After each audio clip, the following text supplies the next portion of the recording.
আপনি কি জানেন হজরত দাউদ আলাইহিস সালাম ছিলেন একজন মহান নবী, যার ওপর আল্লাহ তাআলা জাবুর নাজিল করেছিলেন। তার পুত্র হজরত সুলাইমান আলাইহিস সালামও ছিলেন একজন নবী। একদিন একটি আশ্চর্য ঘটনা ঘটল। বাবা ও ছেলে দুজন নবী একই বিষয়ে ভিন্ন ন্যায় দিলেন। ঘটনাটি কি ছিল?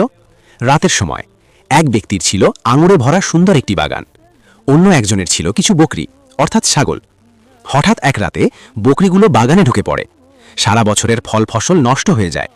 বাগানের মালিকের সমস্ত পরিশ্রম মুহূর্তে শেষ। দুজনের মধ্যে ঝগড়া শুরু হলো।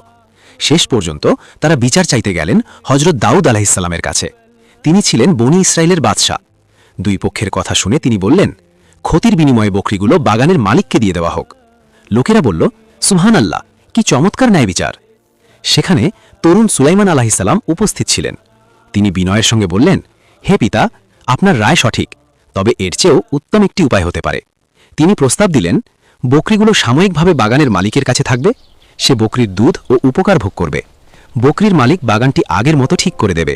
বাগান ঠিক হলে বকরিগুলো ফিরিয়ে দেওয়া হবে। ফলাফল কি হলো? বাগানের ক্ষতিপূরণ হল।